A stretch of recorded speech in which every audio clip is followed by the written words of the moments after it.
noite. É um prazer estar aqui com vocês de novo. Faz tempo, né, que eu não tenho podido participar e estava com muita saudade desse grupo muito altamente qualificado. Eu, eu vou fazer uma conversação sobre o sistema metroferroviário. Os dados todos estão no livro Mobilidade Urbana no Brasil. Eu fiz um artigo sobre isso, onde apesar que não está tão atualizado, porque é de 2016, mas dá uma visão geral do sistema metroferroviário no Brasil. Então, lembrando que a ferrovia ela foi o grande motor dinâmico do capitalismo. Se lembrarmos que a invenção da carroça, que chegava à biga romana, chegava a 35 quilômetros por hora, no máximo. Essa velocidade só foi superada com a ferrovia, que começou no começo do século XIX, em 1812, e a primeira ferrovia foi implantada na Inglaterra em 1825. E aí começou, e essa velocidade da biga romana demorou 2.000 anos para ser superada, né? Então, a importância da ferrovia para o transporte de passageiros e de carga, que possibilitou aí todo o dinamismo capitalista. E todos os principais países capitalistas implantaram as suas ferrovias no século XIX. Os Estados Unidos, a própria Alemanha, em 1870, já tem praticamente a rede que tem hoje. E a ferrovia ficou sem nenhuma novidade até os anos 60, quando o Japão, para a Olimpíada de Tóquio, fez o trem-bala, né? Então, a ferrovia vinha perdendo espaço para o automóvel. O automóvel, criado no final do século XIX, ele ganhou espaço ao longo de todo o século XX e virou do mundo, pegou um espaço muito importante da ferrovia. Ferrovia que chegou a ter 1 milhão de quilômetros no mundo todo, hoje parece que está por volta, reduziu muito essa quilometragem. O próprio Estados Unidos, que já teve 500 mil, parece que hoje tem um pouco, por volta de 300 mil quilômetros de ferrovia. E aí muda totalmente a dinâmica, porque automóvel ele tem empresa que fabrica automóvel, tem empresa do petróleo, a empresa que fabrica o pneu, tem toda uma cadeia produtiva que engloba também interesses, engloba poder, né? Engloba uma série de outras questões que fez com que o automóvel ele ganhasse espaço ao longo do século XX. E o Brasil, no caso da ferrovia, começou mal, porque começou a ferrovia no Brasil como rentismo.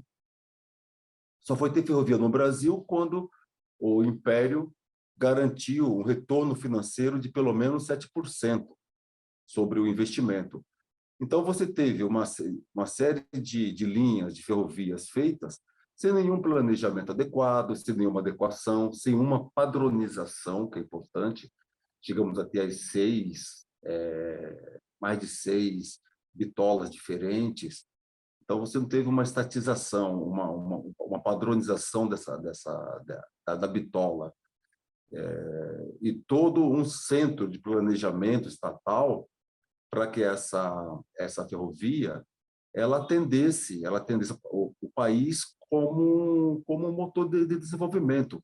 Poucas ferrovias foi feita pensando em desenvolvimento e interiorização, como, por exemplo, a ferrovia que liga Bauru até Corumbá, que encontra-se desativada, uma ferrovia super importante, aliás, cuja construção custou tantas vidas do povo originário que ali habitava.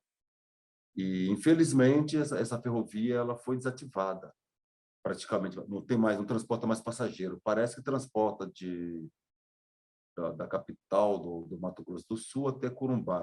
Ouvi falar que é alguma coisa assim. Depois o nosso companheiro aí, ele nos atualiza. Então, essa ferrovia é muito importante. E jamais um país que tenha um plano, um projeto de soberania, um projeto de desenvolvimento, iria desativar uma ferrovia dessa. Outro dia, conversando com o Eloy, eu falei da ferrovia que ligava São Paulo até Guarulhos, aqui perto do Mercado Municipal de São Paulo, ali perto da lagoa, da ladeira Porto Geral, tinha uma ferrovia que ligava, a famosa ferrovia cantada em verso e prosa pelo grande, a Adoniran Barbosa, né? Ali tinha a estação do Jaçanã, e essa ferrovia, com o golpe de 1964, ela e mais milhares de quilômetros foram erradicadas, principalmente a Bahia-Minas, cantada tão belamente por Milton Nascimento. Isso indica um curto-prazismo, inclusive, para erradicar todas as ferrovias, contratar assessoria de um cidadão dos Estados Unidos, rodoviarista, para poder erradicar, dizendo que dava prejuízo. Então, isso fez com que o Brasil perdesse uma malha de ferrovia importante. E pior, as nossas ferrovias hoje são defasadas tecnologicamente. Não houve uma adequação, você não teve uma renovação, por exemplo. O Japão, com o trem-bala, readequou a ferrovia. A França, com o TGV, trem de grande velocidade, foi readequada a ferrovia. E o mesmo aconteceu com as cidades, né? Com o transporte urbano de passageiros, em que nós tivemos a primeira ferrovia no Brasil foi em 1854, né? O Barão de Mauá. Me parece que o Barão de Mauá foi o único bem intencionado nessa história das ferrovias brasileiras, me parece, né? Eu não tenho assim um estudo histórico mais profundo, porque ele fez essa primeira ferrovia até Petrópolis, 14 quilômetros, e teve a ideia da grande ferrovia, que foi a ferrovia ligando Santos até Jundiaí. Foi iniciativa dele, e em 1859 ele teve essa iniciativa, que depois foi construída, acabou entrando nos capitais ingleses. Ele tentou se livrar dos capitais ingleses, mas ele que foi expelido de uma forma, no livro sobre a vida dele, conta muito bem, de uma forma muito suspeita, né, juridicamente. E em 1867 foi então inaugurada a São Paulo Railway, a inglesa, né? Os ingleses ganharam burras de dinheiro transportando café que vinha do interior de São Paulo até Jundiaí, e depois chegando até Porto de Santos. Porque até então esse café descia de mula, né? Então a produtividade que houve nesse processo foi muito grande, você imagina, né? Descer uma serra de quase 900 metros de altura, que na verdade não é uma serra, em carpa, né? Geograficamente falando, com mula, e descer de trem. Inclusive, eu vi alguém dizendo, eu vi alguma coisa no YouTube essa semana, que é a obra mais complexa do século XIX, foi essa.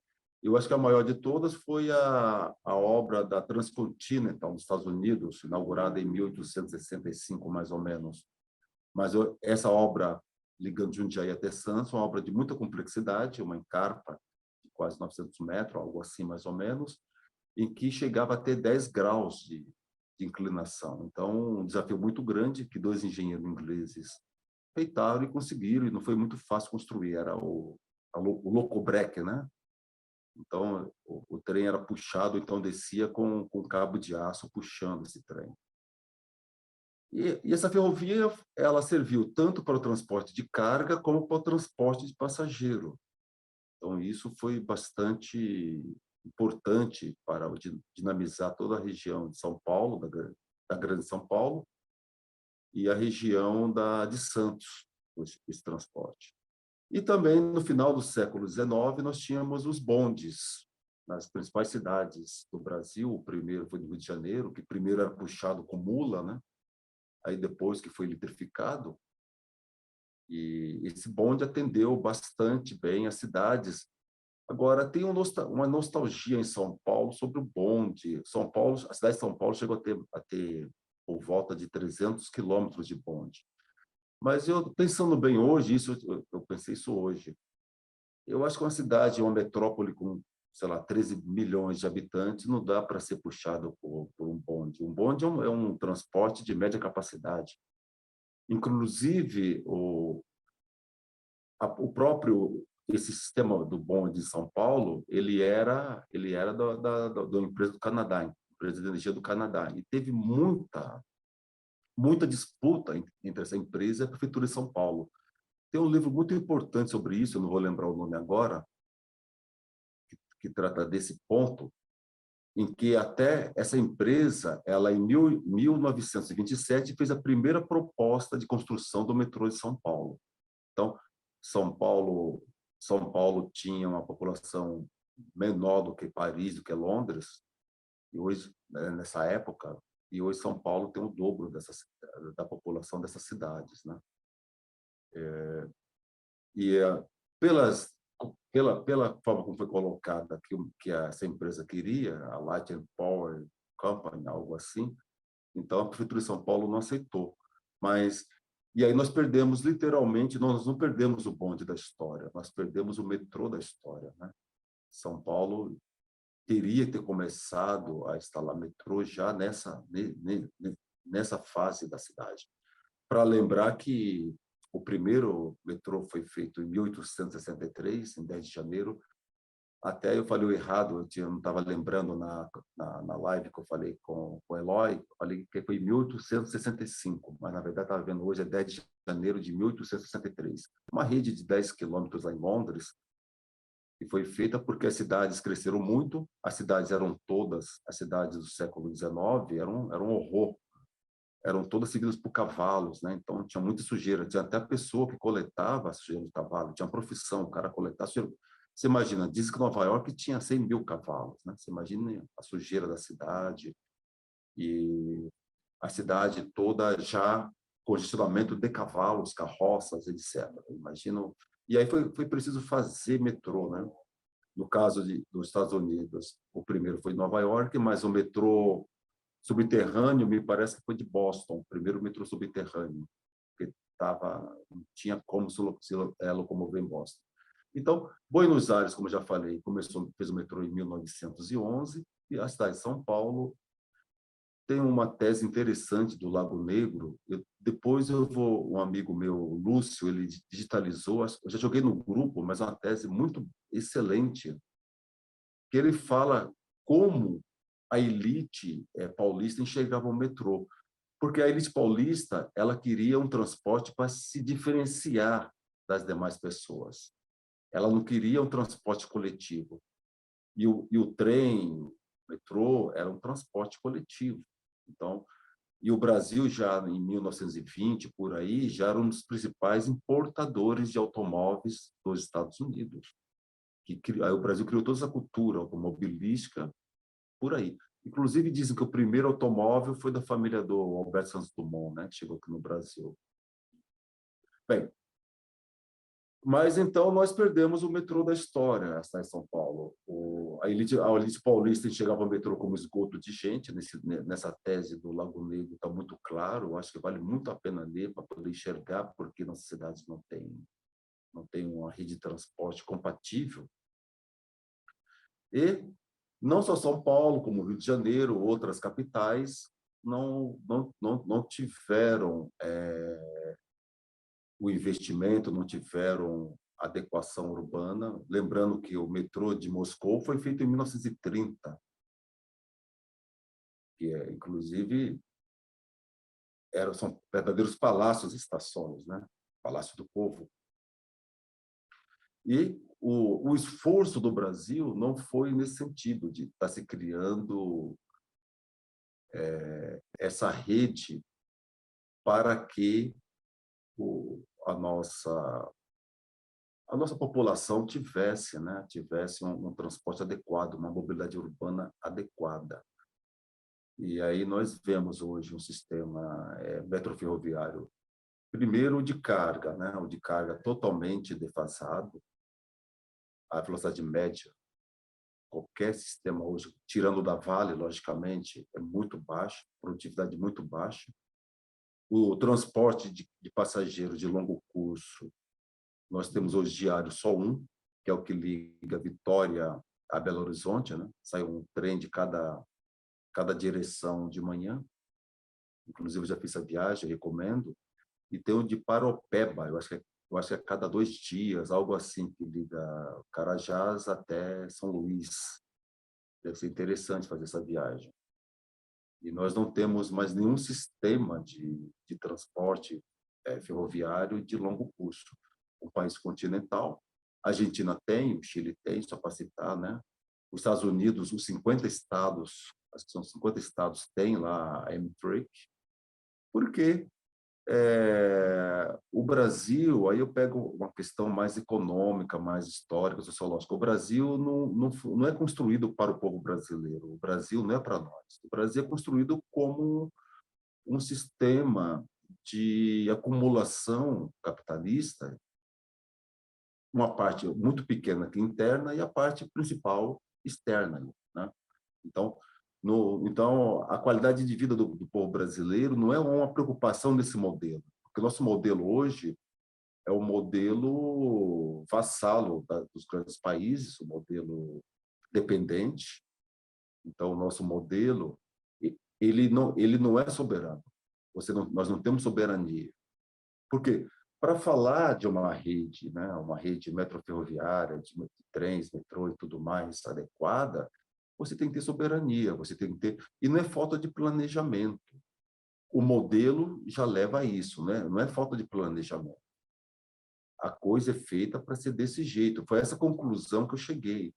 Porque todos os nossos sistemas que nós temos hoje, metroferroviários no Brasil, eles são deficitários. Eles não atendem a população, eles não têm capilaridade. Pegando o metrô de São Paulo, né? Um metrô pequeno para uma cidade de 13 milhões de habitantes. Pegando o metrô do Rio de Janeiro. Por que a linha 3 até hoje não foi construída? A linha que passa sobre a Baía da Guanabara, ligando o Rio de Janeiro com Niterói. Então, por que isso até hoje ainda não porque não o interesse, a política aqui no Brasil não é uma política desenvolvimentista de se criar um estado de bem-estar social. A política no Brasil sempre foi no sentido da dependência. Não importa como vive o povo brasileiro, o que importa é que tem que mandar remessa de lucros, dividendos para o exterior. Então, o caso da Petrobras nos últimos anos, nós enviamos recursos que daria para implantar metrô no Brasil todo em dividendos para o exterior. Um país ainda não desenvolvido jamais poderia abrir mão desses recursos. Então, pegando a questão de São Paulo, do Rio, no geral, o Rio de Janeiro privatizou esse sistema, como eu falei. Então, o importante não é servir a população, o importante é dar lucro, como foi no passado, com a lei que garantia os 7% de retorno. E esse lucro é garantido. E todo governo que é eleito hoje, a maioria dos governos da direita, como o governo de São Paulo, o governo do Rio, a principal é a privatização. Então, vamos privatizar. Então, o principal mote desse como se fosse um elixir para tudo, que resolvesse tudo, e, na verdade, não resolve nada. Então, são privatizações feitas por interesses totalmente alheios ao bem-estar da população. Aqui em São Paulo, agora, a linha 8 e 9 da CPTM, que era uma linha que funcionava razoavelmente, uma linha que, né, tem trens que foram modernizados. Falta modernizar a via permanente, a rede aérea, mas uma via modernizada. Os trens são bons, funcionava muito bem com a CPTM. Hoje dá problema dia sim, dia sim. A linha mais moderna que foi construída no metrô de São Paulo, a linha 4 amarela, ela foi simplesmente já nasceu concessão privada e demorou 20 anos. Uma linha que poderia ser feita em 2, 3 anos, aqui no Brasil demora 20 anos. A extensão da linha 9 até Varginha, que poderia já estar atendendo mais 100 mil pessoas, que era para ser inaugurada em 2014, até hoje ainda não foi inaugurada. É um absurdo, 3, 4 quilômetros demorar 10 anos para fazer. Então tem essa questão importante, porque eu tenho falado isso, né? Então, nós temos o metrô de Salvador, deu um salto importante, apesar de ser privado, já, né? O metrô de Salvador começou nos anos 2000 e esse metrô não saía nunca, era até motivo de piada da cidade. Esse metrô não avançava. E esse metrô, em 2014, o Jacques Wagner assumiu o governo, pegou e que a empresa que era da Prefeitura de Salvador passou para o governo do estado, e hoje Salvador tem 43 quilômetros de metrô. Foi o avanço mais notável que tivemos no Brasil em todos os tempos. E agora nós vamos fazer o monotrilho, que é VLT. Não, eles falam que é VLT, mas é monotrilho, né? Mas ainda tem muito, né, que se fazer de rede metrô ferroviária. No caso do Porto Alegre, o Transurb, que atende a população, mas não tem capilaridade, não pega a cidade como um todo de Porto Alegre. Já teria que ter um metrô subterrâneo em Porto Alegre, o mesmo com Curitiba. Fortaleza tem um metrô, tem um VLT, mas eu não tenho acompanhado muito, né? E também atende a população. Recife, o sistema CBTU, desde muito tempo, desde nossos governos, o sistema CBTU ele foi meio abandonado. Acho que coisas importantes foram feitas, né? Foi comprado trens novos para Belo Horizonte, para Recife e para Porto Alegre. O de Porto Alegre foi estendido até São Leopoldo, acho que é isso, mas não teve uma política geral da CBTU ser uma operadora nacional, poderia até, de repente, operar sistemas de transportes intermunicipais, interestaduais, e isso não foi feito. Simplesmente, inclusive, ficou o tempo todo no plano de privatização. Então, uma empresa que é importante agora estão privatizando o de Belo Horizonte, uma luta importante dos trabalhadores lá em Belo Horizonte. E aí se privatiza sem nenhum compromisso, né, com os trabalhadores, porque a gente sabe que o salário vai cair. O salário hoje, o salário de uma empresa privada vai ser um terço do que é o salário hoje de quem trabalha no sistema desses.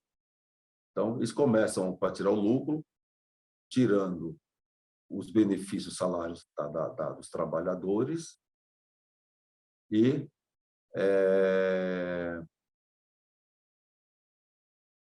o Estado entrando com contrapartidas. O metrô do Rio de Janeiro tem a tarifa mais cara de todo o sistema.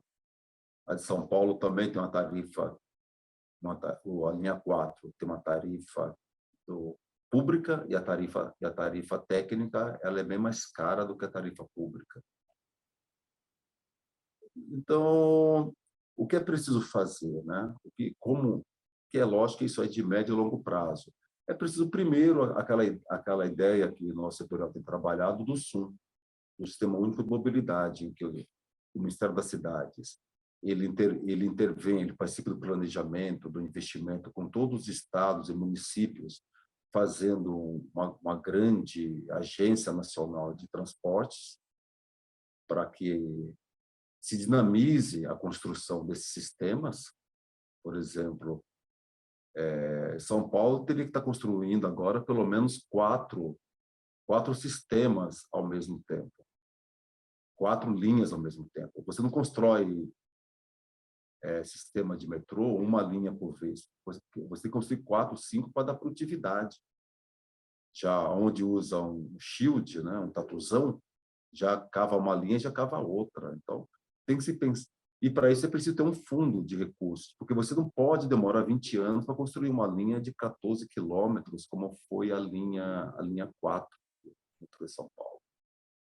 Isso não é aceito, isso não tem cabimento.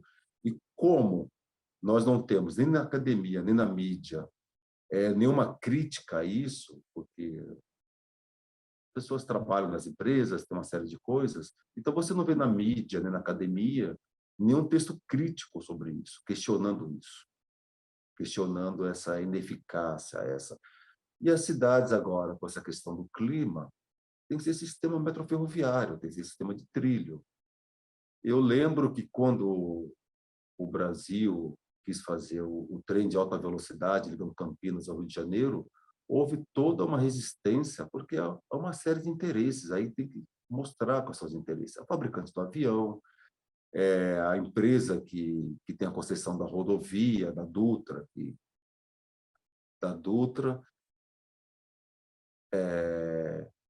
Um abraço, Eloy. da concessão da Dutra, é a empresa que fabrica o ônibus, é a empresa que fabrica o chassi, tem toda uma rede muito poderosa. E eu lembro hoje, estava lembrando essa semana, que teve uma reunião importante com a Comissão de Transportes da Assembleia Legislativa com uma instituição francesa. Eles vieram querer saber se esse trem ia sair ou não, e parece que o governo de São Paulo passou na época, o PSDB, é que esse trem não iria sair, não teria condição de sair. Tanto que eles vieram perguntar para saber se eles iriam participar ou não, né, do certame. Eu lembro que eu participei dessa reunião, não vou lembrar a data, porque havia todo um processo contra a implantação do trem de alta velocidade, que poderia dar uma cara nova, né, para o transporte de passageiros no Brasil. É lógico que um trem de alta velocidade, no máximo 1.000 quilômetros de distância, para atender distância, porque o Brasil é um país continental também. O Brasil também precisa de aviação. Então, o Brasil, você não sai daqui de São Paulo para ir para Pernambuco de trem. Você pode, apesar que a China tem feito muito isso, porque a China tem uma peculiaridade.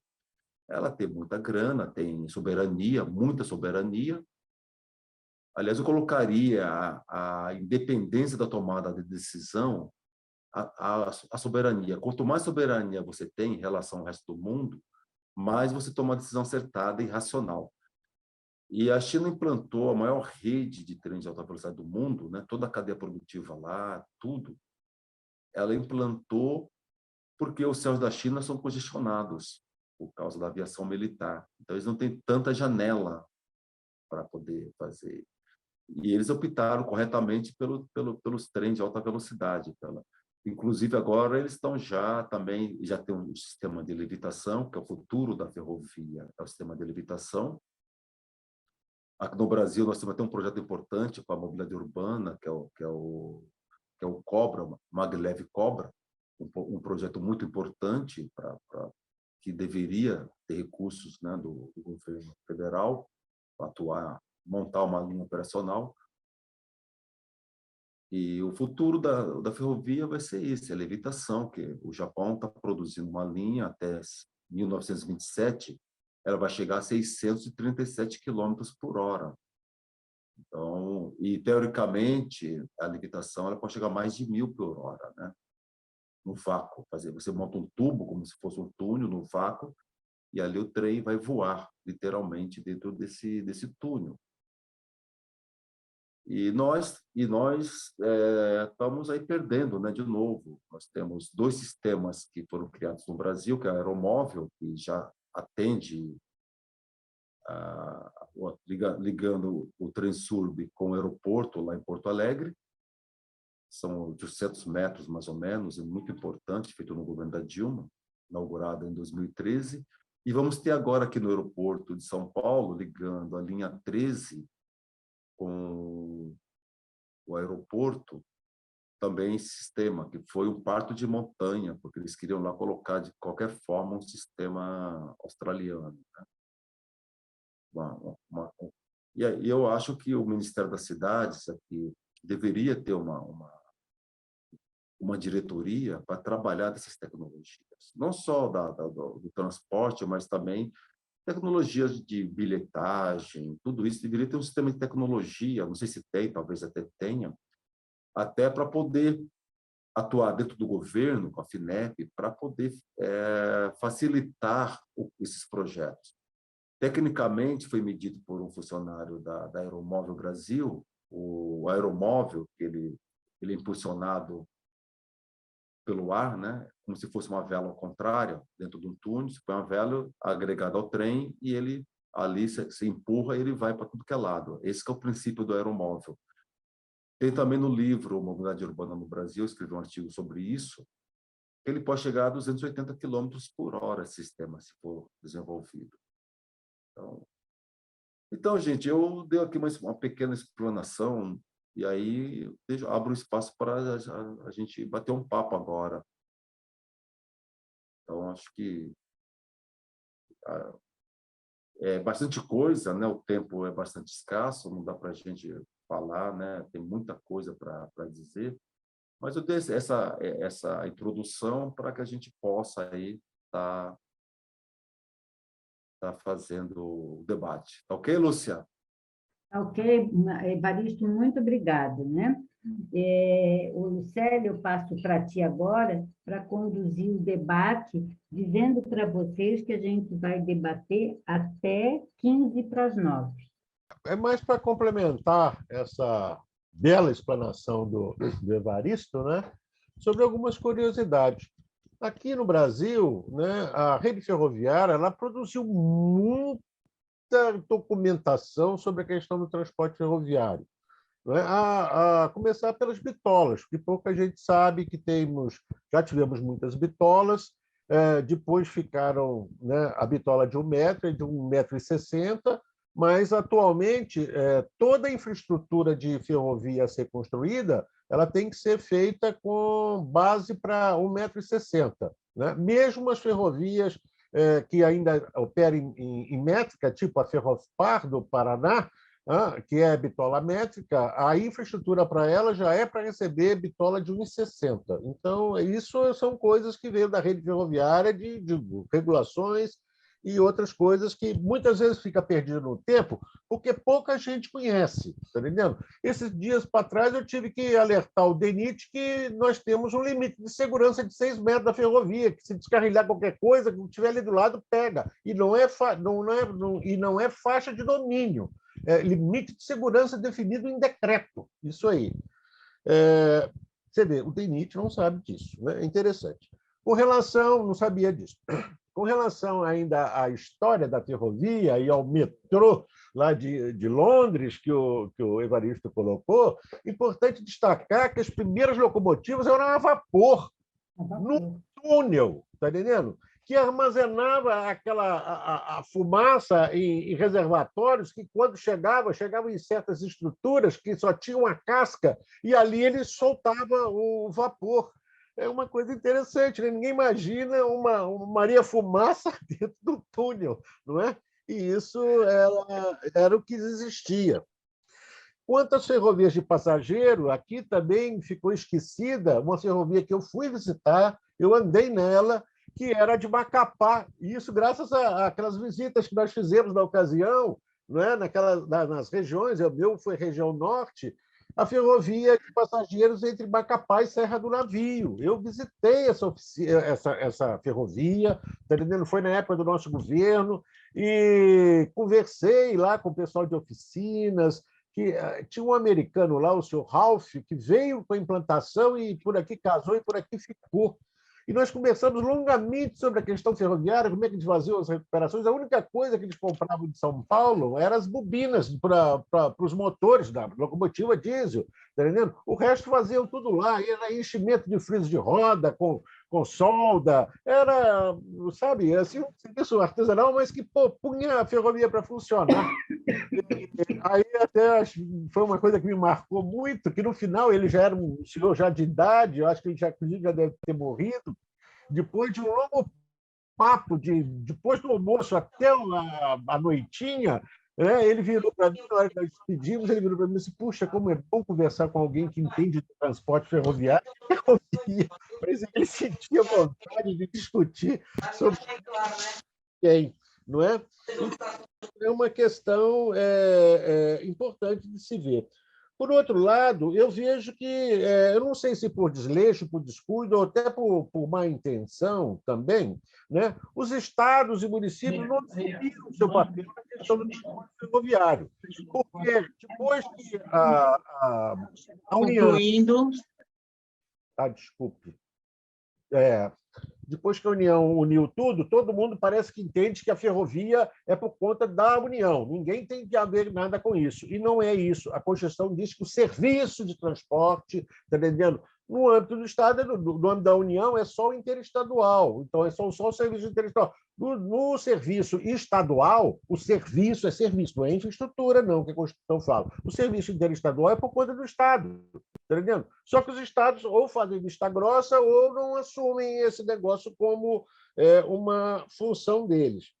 E a última, só para me colocar, eu já coloquei isso aqui, teve até um certo receio, né?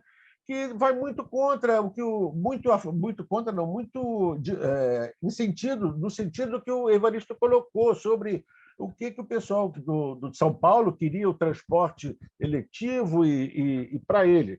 É o caso que eu vejo do trem-bala. O trem-bala é para atender quem, gente? É para atender, para competir com o avião? Nós precisamos competir com o rodoviário. O avião, para nós, é só fazer um trem extremamente caro para atender uma elite que pode pagar por essa passagem. E outra, se o trem-bala fosse no Pampa, eu até considero, porque o Pampa é um terreno plano próprio para isso, como era a Normandia, como é em outros lugares. Porque trem de linha para alta velocidade é feito em lugar plano, não em lugar montanhoso. Lugar montanhoso é Thales, é ICE, é outros tipos de trem, entendendo que não é o TGV. E o TGV anda nessas linhas, anda, mas não desenvolve alta velocidade. Ele desenvolve a velocidade que é possível ali e que é menor que os pendulares, porque ele tem dificuldade nas curvas, etc. e tal. Não é? Então, no meu ponto de vista, a gente não precisa de trem-bala em Rio de São Paulo. Nós precisamos de um trem que possa competir com a rodovia, tirar caminhão, tirar ônibus e tirar carro das rodovias. É isso que nós precisamos. Essas ideias de... Nós mal administramos trem turístico, trem recuperado da rede ferroviária federal. E aí, quando fala em ter trem, quer ter o maior do mundo, o mais caro do mundo, em terreno que, porra, não é para isso. Enfim, aí o projeto fica super caro e não sai do papel. É isso que acaba acontecendo. Parece que o projeto já é criado para ele não acontecer. Você vê, só de projeto de trem-bala, que eu conheço, tem o Transcorp, tem o Italplan, tem o Interglobal e tem o Álcool. 4 projetos. Concluindo.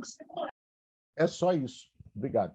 Boa noite a todos. Obrigada pela sua palestra, Evaristo. Ela abre campo para muita questão. Na verdade, assim, então, vou fazer uma abordagem aqui, que é meio um parêntese. A partir do plano do Programa Nacional de Desestatização, 1990, 1992, vários órgãos federais foram colocados para serem desestatizados.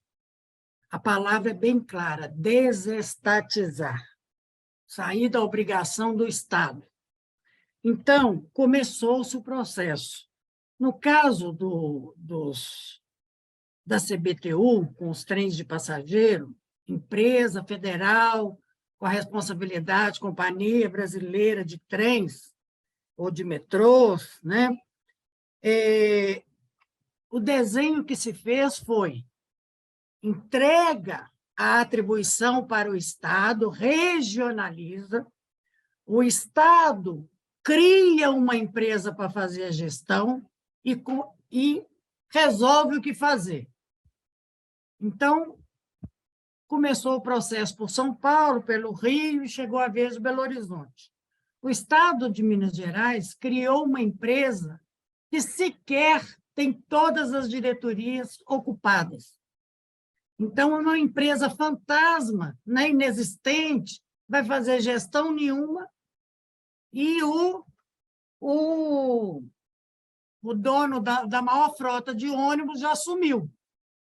Ganhou a licitação, Nenê Constantino, e já assumiu. Uma pessoa que vem demonstrando ser incapaz de operar o sistema ônibus que lhe é repassado. Ou com grande capacidade de obter lucro de um serviço que é público e social. Então, de modo que o que está acontecendo,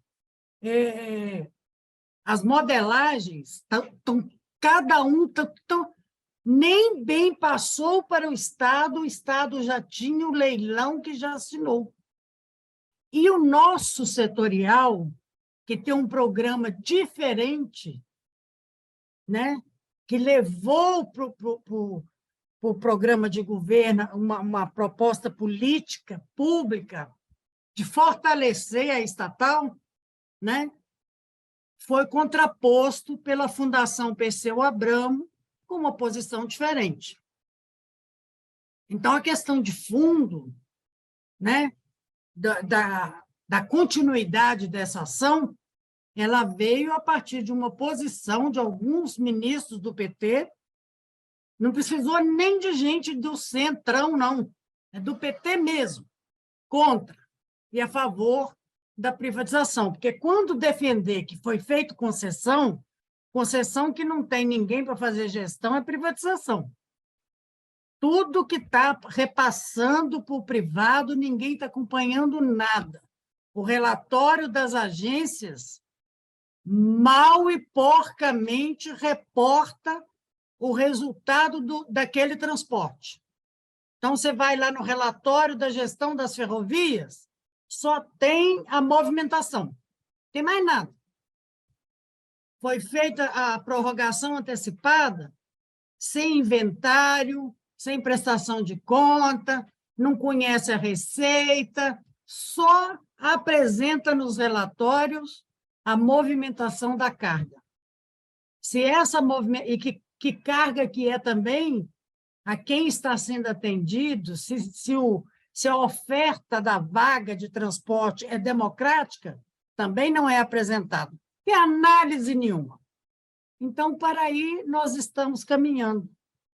E eu assim, estou hoje com uma visão muito, muito triste de achar assim, que nesse aspecto aí, talvez a gente tenha que ir para dentro das modelagens, para contribuir, pelo menos, com uma modelagem que inclua o controle social, que inclua a participação dos prefeitos envolvidos. São várias prefeituras, no caso do serviço de trem metropolitano aqui de Belo Horizonte. Os municípios aqui não participam de nada. Aqui é um trem de passageiro de uma linha única que tangencia a capital. Nem passa no centro de Belo Horizonte. E se bestar, me parece que hoje existe um projeto de uma segunda linha. Nem projeto tinha. Tinha traçados de linha. Então, assim, a coisa... Estou doida para ver a apresentação do quadro de São Paulo, né? A gente sabe Concluindo. Não há demanda, na maioria das capitais, não há demanda suficiente para remunerar. Então, é um serviço que tem que ser subsidiado. Isso não está escrito em lugar nenhum. Passa para o privado e não informa mais nada, né? Como é que isso vai ficar? Então, assim, algumas pitadas, alguma abordagem dentro desse contexto grande. Obrigada aí. Eu gostei demais da apresentação do Evaristo. Foi muito legal, o Afonso completou, foi muito legal. Eu acho que, quando se fala também de trem, em termos de história, tem que falar da utilização militar dele.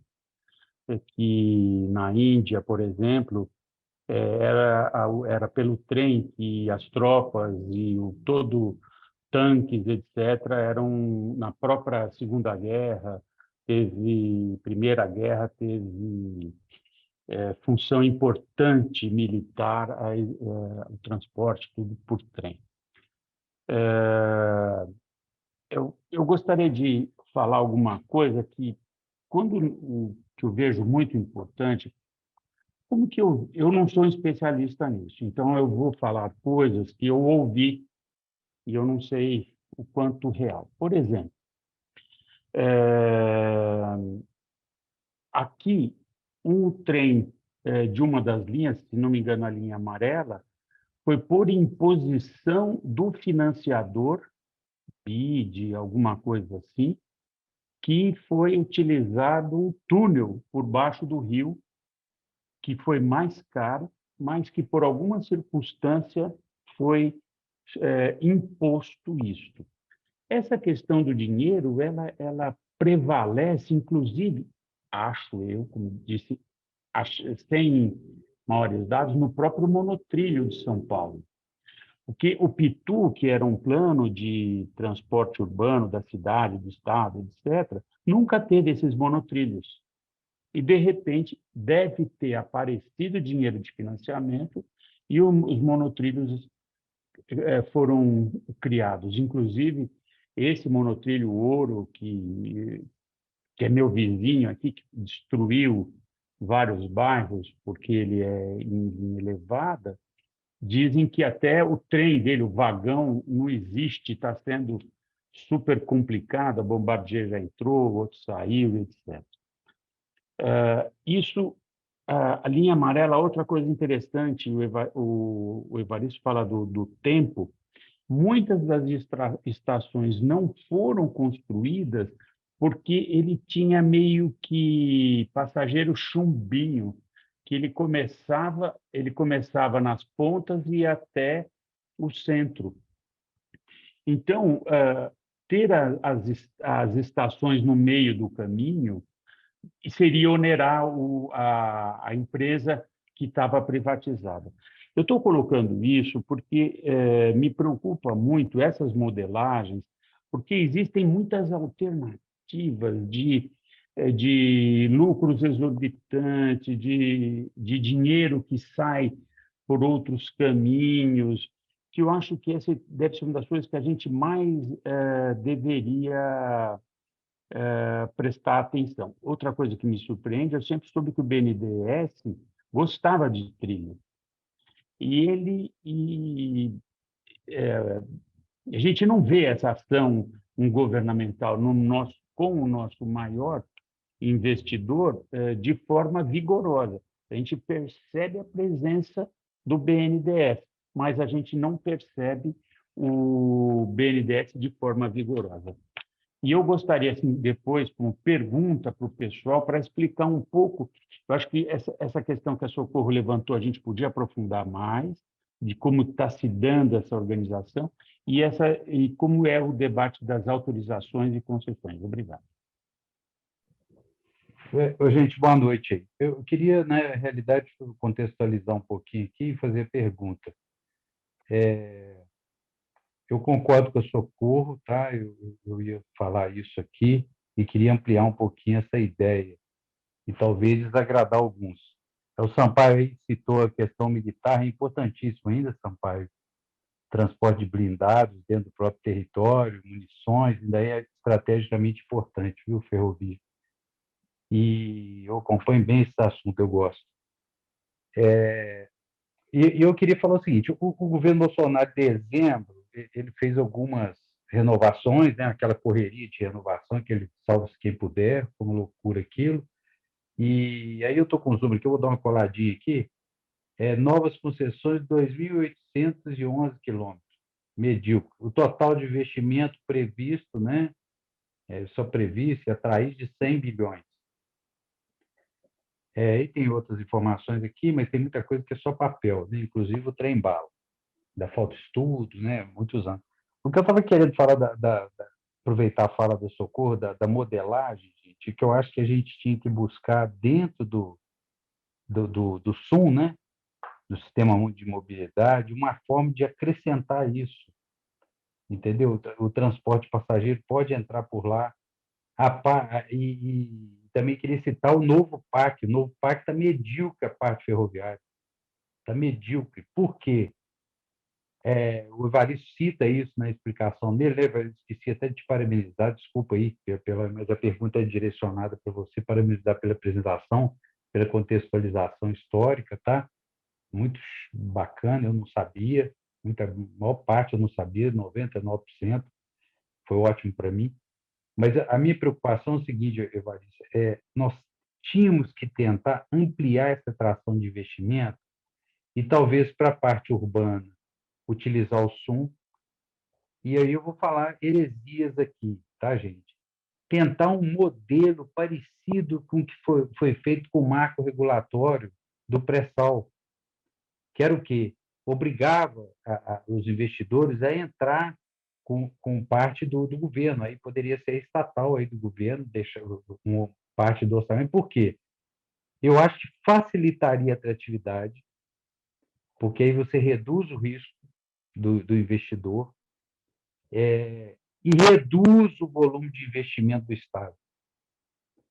Né? O governo também entra no bolo com risco, quer dizer, se der prejuízo, ele vai pôr dinheiro, não tem jeito, gente, o transporte vai acontecer isso, o investimento ferroviário é muito alto. E foge um pouco desse conceito que a gente tem muito forte, que eu tenho do setor elétrico também, da parte estatal, né? A gente faz uma defesa muito forte, mas o momento para que a gente não fique parado e com essa falta de recurso, né? Já que tem outras demandas, né? A gente ainda vive de dependência de rodoviária, eu acho que a gente tinha que mexer nesse modelo e tentar atrair investidores internacionais e entrando em parceria com o governo estadual, municipal e federal, deixar essa abertura. Essa a minha ideia. Então, e aí, o que você pode? Você pode fazer o que o Tarcísio tentou lá, né, que foi muito propagandeado, que eu acho que foi fraco, que é tentar fazer esse tipo de transporte que a gente fala muito aqui, que são os transportes regionais, né? Aumentar isso com um volume menor de investimento e a gente começar a substituir parte da frota de caminhões, ou pelo menos reduzir o tráfego, né, o tráfego de caminhões nas rodovias, que eu acho importantíssimo. Apesar do Evaristo ter citado os americanos lá, né, os americanos já têm um volume alto de ferrovia, mas 70% do transporte é rodoviário, né, ainda de mercadorias é rodoviário. Mas eles têm lá 30% robusto de transporte ferroviário. Se a gente chegasse nesse patamar, poxa, já seria um ganho enorme. Então, isso aí é uma pergunta e uma ideia ao mesmo tempo, entendeu, Evaristo?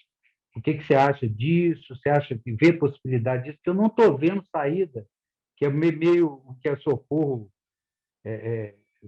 reforçou lá, que eu não estou vendo saída, uma saída estatal, entendeu?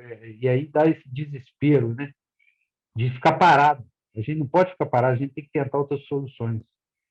Tá bom? Obrigado aí, gente. Boa noite. Obrigada, Carlos. Pacheco.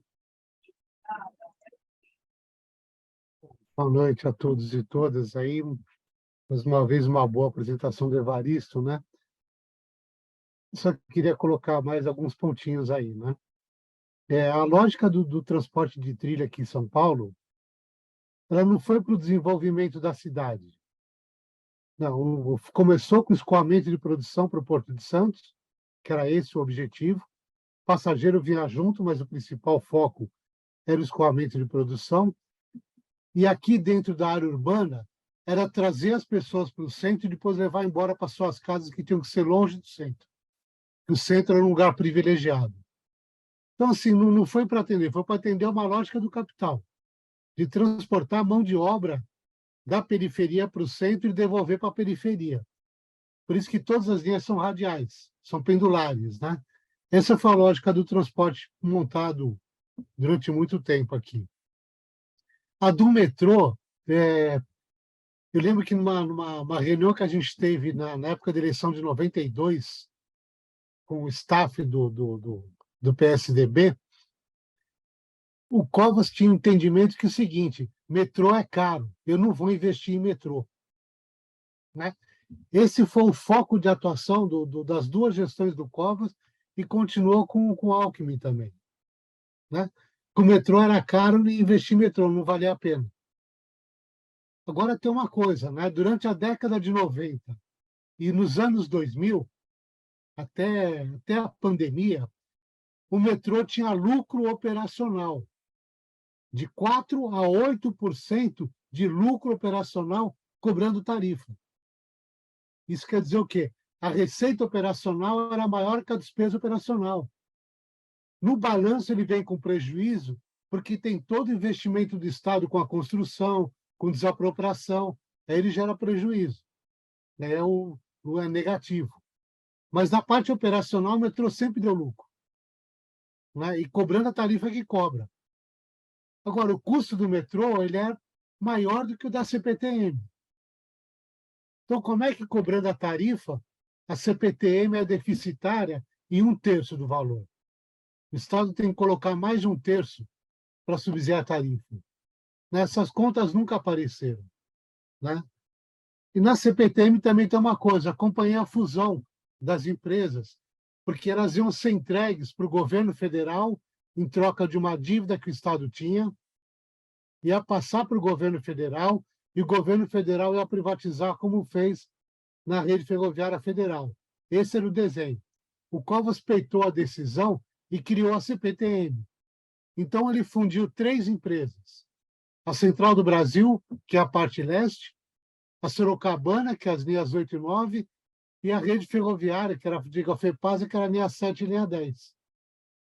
Só que fundir essas 3 empresas significava também fundir 3 acordos coletivos de categorias diferentes. E fundir as categorias que não se conversavam. Durante mais de 10 anos, o pessoal da Central do Brasil chamava aquilo de CBTU paulista. Eles não queriam conversa com os outros ferroviários. Tanto que tem 3 sindicatos, depois teve sindicatos de engenheiros entrar na história, e a gente nunca conseguiu uma organização ali. Por isso que fica esse balaio de gato que está lá na CPTM até hoje. Foi feito investimento pesado, por quê? Porque naquela época, na década de 90, a população foi para as estações, depredaram e incendiaram uma série de estações e trens. Era rotina aqui em São Paulo. Qualquer atraso, qualquer problema, acontecer isso. Então, assim, tiveram que botar dinheiro e investir para tentar melhorar o sistema. Falando um pouco da linha 4, né? A linha 4, o projeto não é novo, o projeto é do Faria Lima. Nós estamos falando de 80 anos atrás, esse projeto da linha 4. Não é de agora isso. E a linha 4 não saía por quê?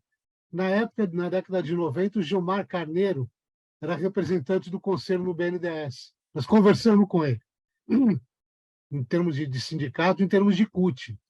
Nós conseguimos verba para fazer a complementar, acabar com a linha 2, complementar um trecho dela, melhorar o CCO e fazer a extensão norte. O sindicato teve que intervir para ir atrás de verba, que o governo do estado não foi. Para a linha 4, não podia ter verba. Por quê? Porque o desenho da linha 4 era com o Banco Interamericano de Desenvolvimento, que exigia uma participação privada. Então, o BNDES não podia financiar uma obra que tivesse grana privada no meio da obra. Então, por isso que não saía a linha 4. Quando ela saiu, aquilo que falaram. Teve um monte de erro ali. Era para ter 2 shields na linha 4. Depois que acabou a licitação, ganharam a licitação, assinaram o contrato, ficou um shield só. Na época, o shield só, custava $50 milhões. Então, a empreiteira economizou $50 milhões. Concluindo. Né? Então, assim, tem muito... Mas ela tinha viabilidade. Todas as estações, todos os pedaços dela tinham viabilidade. Tinha um projeto interno que, passando por cima do Rio Pinheiros, saía mais barato do que por baixo. Mas isso não foi levado em consideração porque iam fazer pelo Shield. Então, iam ter que aproveitar o Tatuzão para fazer. Ia ter uma estação logo depois do Rio Pinheiros. Só que um desembargador que mora ali proibiu a estação, porque ele achou que aquilo ia trazer um monte de vendedor de cachorro-quente para lá. E ali é uma zona rica. Então, assim, se chamava Estação Três Poderes. Então, de vez de estação, aquilo virou só um túnel de ventilação. Então, tem muita história. O desenho da linha 4 era outro. Mas o principal foco que teve desses meios foi isso. O pessoal ainda tinha essa visão de ser o metrô uma coisa cara. Né? Depois que viram que ia dar Ibope, podia ganhar a eleição, começaram a botar um pouco mais de recurso. Mas muito pouco. Aqui em São Paulo, a gente precisava ter no mínimo 10 km por ano de metrô. E não chega a 2. Então, teria que ser 5 vezes mais do que a gente teve até hoje. Até uma época, a Aura dos Tucanos chegou a 1,5 km por ano. Né? Contando com a linha 5, que foi inteirinha feita de outra forma. Né? Mas, assim, é para ver a gente ver a defasagem que a gente tem sobre isso. Né? Mas eu paro por aqui. Obrigado, boa tarde, boa noite. Positivo, eu vou ser bastante breve. Boa noite a todos, para quem eu não cumprimentei. Parabenizar o Evaristo pela conversa, lembrando que nossa ferrovia está quase acabando, mas não acabou ainda. Né? E quando a gente fala em ferrovia no Brasil, a gente tem muito poucos dados daquilo que tem registrado, até nos órgãos oficiais. Né? O problema das concessões ferroviárias, que foi privilegiado os corredores de exportação e 2/3 da ferrovia foi abandonado e, como o nosso amigo Afonso diz, foram usados como almoxerifado ao céu aberto. Nem nossa ferrovia, que é a Noroeste do Brasil, 27 anos de privatização, e eu desafio qualquer um a apresentar uma nota de 1 quilo de trilho que foi comprado para repor. Foram desmontados todos os desvios que tinha, segunda, terceira linha, e nunca foi comprado 1 quilo de trilho. Mesmo porque, se a gente for lembrar, com a privatização, a primeira privatização que houve no Brasil, que a única empresa que fabricava trilho deixou de fabricar, que foi Volta Redonda, a CSN, a única empresa do Brasil que produzia os trilhos na época da privatização. Lá atrás, nunca mais se produziu trilho no Brasil. Então, todo trilho que entra tem que ter nota de importação. E a nossa ferrovia nunca teve 1 quilo de trilho comprado. Então, sempre foi sucateado. Mas isso daí é um problema que a gente precisa pegar e discutir, porque não é um problema só que eu vou falar, a gente vai trazer assim para o nosso pedacinho. Isso daí está acontecendo no Brasil inteiro, 2/3 das ferrovias estão abandonadas porque é uma política de governo. E daí a gente tem que ter, que é a política do governo agora, do governo anterior, que é uma política que ferrovia só serve para corredor de exportação. Então, todo o setor de movimentação de carga no Brasil foi relevado.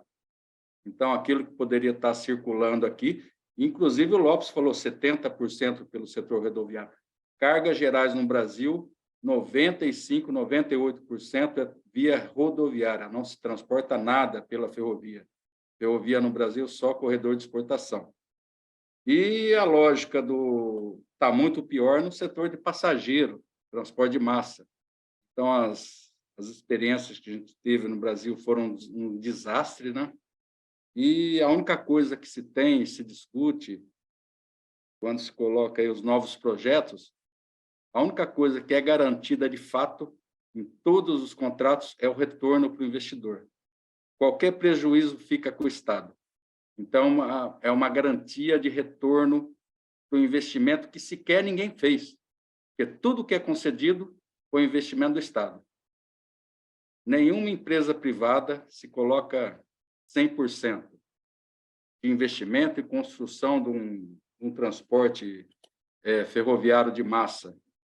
A única coisa a gente vê, está cansado de ver, em Salvador, a CCR cobrando do governo da Bahia o retorno do investimento não garantido. Em São Paulo, é mais de 1 bilhão, que foi um escândalo, o Pacheco sabe aí que pagou 980 e recebeu 1 bilhão de retorno de investimento, que garantia é um escândalo isso daí.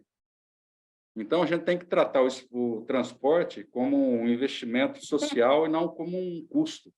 Se a gente pegar e ficar discutindo quanto que vai custar, quanto que vai fazer isso, quanto que vai... Se a gente não discutir o que vai trazer de melhoria para a sociedade, é outra coisa. A gente tem que discutir de outra forma isso daí. A gente tem que parar de discutir a questão de transporte como um custo. Quando a gente investe em ferrovia, seja logística ou de passageiro, é um benefício para as pessoas e para a sociedade, para o Brasil. Porque todo custo que tem, quando é estatal, é uma desgraça, do governo é um custo do Brasil. Quando você retorna esse investimento e garante o retorno privado, não é. Então, a gente tem que abrir esse debate e fazer isso daí. Então, às vezes, eu fico meio... A gente faz meias discussões, meios debates, a gente usa meias palavras. Então, eu estou muito, assim, muito pé da vida com tudo que está acontecendo, que a gente tem que dar explicação. Porra. A gente foi para a rua e eu não vi um cara daqui no nosso setorial dando retorno a nível de governo federal. O cara está dando uma banana para nós, a gente está... Muitas vezes, algumas pessoas ficam defendendo. A gente não tem que defender nada, a gente tem que defender os trabalhadores, tem que defender a mobilidade, tem que defender o avanço da sociedade, sabe? O meu compromisso é com os trabalhadores, não é com o governo federal. Eu fiz campanha pelos trabalhadores, para mudar o que acontece. Então, às vezes eu venho aqui e estou muito atarefado, porque a nossa ferrovia está acabando. A gente aqui não tem mais... O nosso sindicato é muito pequeno, aqui a gente faz de tudo aqui. Aqui a gente tem que bater escanteio, cabecear e fazer o gol. Tá? Mas é assim, quando o Evaristo falou que ia vir aqui, quando fala de ferrovia, eu sou apaixonado, né? Porque vamos ver até quando eu vou continuar a ficar aqui, podendo contribuir com vocês. Mas eu acho que a gente tem que inverter um pouco a lógica. Qualquer debate nosso, tá? A gente não pode colocar transporte de passageiro ou investimento numa ferrovia como um custo. A gente tem que colocar como um investimento para a sociedade. Assim como a gente vai discutir qualquer tipo de SUM, alguma coisa, tem que partir pelo benefício, pela melhoria da qualidade de vida das pessoas. Não para garantir o investimento de um setor privado que a gente sabe que não vai fazer. Todo investimento na qualidade de vida ou para melhorar o transporte para os trabalhadores tem que vir do Estado. Nunca vi patrãozinho bonzinho. Se alguém conhecer um patrãozinho bonzinho, pode até me mandar depois. Mas é só isso. Boa noite a todos. Eu vou ficar por aqui. No caso, dizer que aqui nesse tutorial, eu me sinto como se fosse um jogador da seleção brasileira de 1958. Só tem craque, né? Todo mundo aqui é muito bom, do goleiro até o banco. E da fala do Afonso, muito bem, da Socorro. Do Sampaio, sobre o monotrilho de São Paulo, a gente teria que fazer uma outra live. Eu e o Pacheco lutamos contra o monotrilho da linha 16, da linha 15.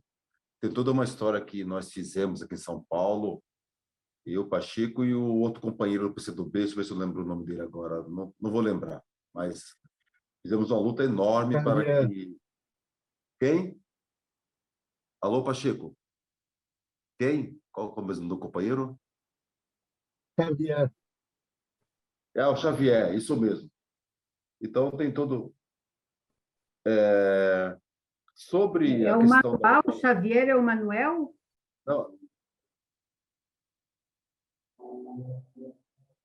Não, Manuel Xavier, metroviário. fizemos muita discussão contra Da a CTB, né? implantação desse monotrilho em 2008. Bem, sobre, gente, a concessão, pessoal, essa história da modelagem, esquece, porque quando se faz, a empresa investe em alguém que é candidato à política, ele já manda a modelagem junto. Ó, se você ganhar, você vai implantar essa modelagem. Esquece isso. Investimento, eles não querem fazer investimento, eles querem pronto. Quando eles falam de investimentos em bilhões, é o custeio, eles colocam como investimento. Aí a gente também teria que fazer toda uma análise, teria que ter um tempo para fazer isso, viu, Carlos? Não funciona, tá? Eles não vão fazer investimento, pelo contrário, eles vão impedir que outras linhas sejam construídas, porque o governo tem que passar recursos que seriam para a construção das linhas para o lucro. E o modelo é falho, tanto que na Inglaterra voltou atrás. Na Europa, eu acho que na Europa Ocidental, só flecha vermelha, só tem uma linha que é privada, não sei se eu estou certo. E 2 acidentes nos Estados Unidos, com trem lá em Ohio, né? Aquele acidente enorme que poluiu todo o rio Ohio, as pessoas vão tomar água contaminada, vão morrer de câncer, porque tinha um sistema, no governo Obama, eles colocaram uma lei que tinha que ter um sistema eletrônico do freio.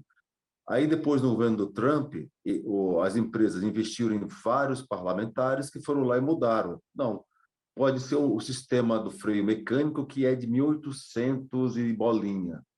Resultado, faz acho que um mês, pouco tempo atrás, o rio Ohio foi totalmente poluído com uma substância altamente cancerígena.